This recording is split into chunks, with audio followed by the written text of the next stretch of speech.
اعلیٰ حضرت امام اہل سنت شاہ امام احمد رضا خان فاضل بریلی رحمۃ اللہ تعالیٰ علیہ حج کو گئے اور حج بیت اللہ کے بعد مدینہ میں حاضری دی. تو شہر مدینہ میں تو سرکار کے بارگاہ میں حاضری دے کر کسی مقام پہ آپ ٹھہرے، سرکار کے روضہ کے آس پاس کہیں ٹھہرے تو دیدار کر رہے تھے مصطفیٰ کے سبز گنبد کا. تو ہندوستان کا ایک بہت بڑا شاعر تھا، اسلامی شاعر گزرا ہے، وہ بھی اس موقع پر حج پہ گیا. اس نے جا کر نہ در مصطفیٰ پہ جب حاضری دی تو یہ پرانا نقشہ اگر کسی کے گھر میں یا کسی نے دیکھا ہے تو کہ سرکار کے روضہ پاک کے پاس 2 کھجور کے درخت تھے. کتنے درخت تھے؟ 2 درخت سرکار کے روضہ پاک کے قریب 2 درخت کھجور کے تھے اس وقت جب اعلیٰ حضرت حج کو گئے. اور ساتھ وہ ہندوستان کا بہت بڑا شاعر تھا، وہ بھی اسلام کا، وہ بھی وہاں پر حج کے لیے گئے. تو ان 2 درختوں کو دیکھ کر نہ اس شاعر نے ایک شعر کہا سرکار کی دہلیز میں کھڑے ہو کر. اس کے ساتھ بہت سارے لوگ تھے سننے والے. انہوں نے شعر کہا، انہوں نے کہا کب ہے درخت روضہ شاہ بالا کے سامنے. 2 درخت تھے کھجور کے. تو اس نے کہا، اب وہ مسجد کی توسیع کی وجہ سے درخت ہٹا دیے گئے کسی ضرورت کی وجہ سے. اس نے کہا کب ہے درخت روضہ شاہ بالا کے سامنے، مجنو کھڑا ہے خیمہ لیلا کے سامنے. جب اس نے یہ بات کہی نا تو شور مچ گیا، نعرے بازی جناب، واہ واہ سبحان اللہ کی آواز آئیں. لوگوں نے کہا کہ بڑا تخیل پیش کیا شاعر اسلام نے. جب اعلیٰ حضرت بھی وہاں پر موجود تھے تو کسی عاشق نے جا کر نا امام احمد رضا سے کسی نے کہا کہ حضور آج ایسا موقع دیکھنے کو ملا کہ وہ ہندوستان کا فلاں شاعر ہے، اس نے آ کر یہاں یہ شعر بولا ہے سرکار کے روضہ پاک کے سامنے کہ کب ہے درخت روضہ شاہ بالا کے سامنے، مجنو کھڑا ہے خیمہ لیلا کے سامنے.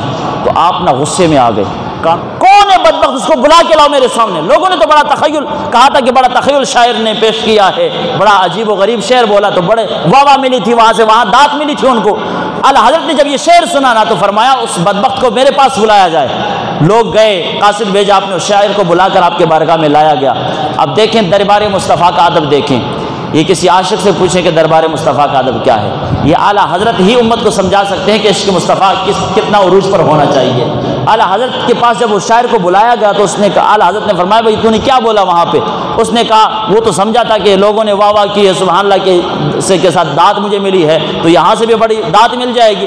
اس نے اعلیٰ حضرت کے سامنے کہا حضور میں نے تو سرکار کی دہلیز پہ یہ پیش کیا ہے کہ کب ہے درخت روضہ شاہ بالا کے سامنے اور مجنو کھڑا ہے خیمہ لیلا کے سامنے. آپ نے فرمایا رجوع اللہ کرو، اس گستاخی کی معافی مانگو، توبہ کرو. اس نے کہا حضور ہوا کیا؟ آپ نے فرمایا تجھے شرم نہیں آتی کہ میرے مصطفیٰ کے روزے کو لیلا کے خیمہ سے تشبیہ دے رہے ہو؟ کہاں لیلا کا جو ہے وہ عشق مجازی کے عروج پر پہنچنے والی لیلا اور مجنو ان کے خیمے کہاں امام الانبیاء کا روضہ اقدس، اور تم کس سے تشبیہ دے رہے ہو؟ شرم نہیں آتی تمہیں؟ اس نے کہا حضور پھر وہ شرمندہ ہوا. اس نے کہا حضور پھر اصلاح فرما دینا آپ. پھر آپ نے عاشقوں کی بولی. آپ نے فرمایا تیرا پہلا مصرع تو ٹھیک ہے، کب ہے درخت روضہ شاہ بالا کے سامنے. حضور اصلاح فرما دیا. آگے کیا کہنا؟ فرمایا دوسرا جملہ تیرا درست نہیں ہے، خیمہ لیلا کے ساتھ مصطفیٰ کے روزے کو تشبیہ دینا یہ کفر ہے اور توہین ہے مصطفیٰ کے دہلیز کی. اس نے کہا کہ حضور اصلاح فرما دیں.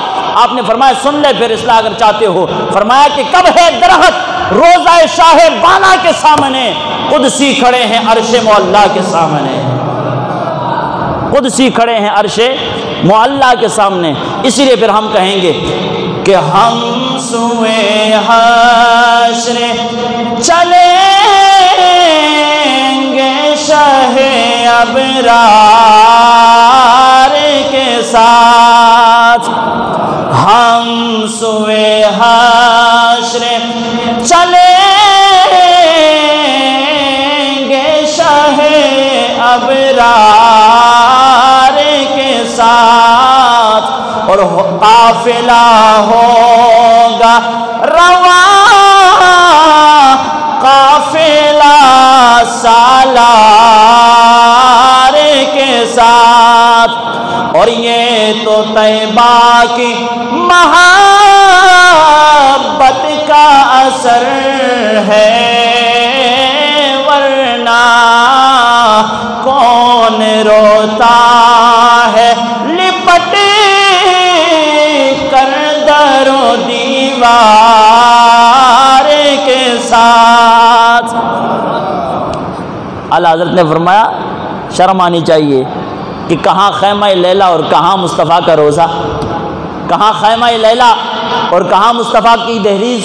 یہاں تو گناہوں میں لت پت کوئی آئے تو وہاں سے پاک اور صاف و ستھرا ہو کے چلا جاتا ہے، اور تم لیلا جو خیمہ لیلا کی سب تشبیہ دیتے ہو۔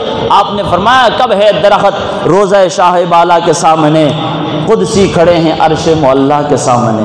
احمد رضا کی نگاہ سے دیکھو نا، یوں لگتا ہے کہ اللہ کے عرش کو فرشتے تھامے ہوئے یہاں کھڑے ہیں۔ حضرات ذی وقار، یہ ادب مصطفیٰ ہے، یہ تعظیم مصطفیٰ ہے، یہ بارگاہ مصطفیٰ میں ادب کے لحاظ سے کھڑا ہونا ہے۔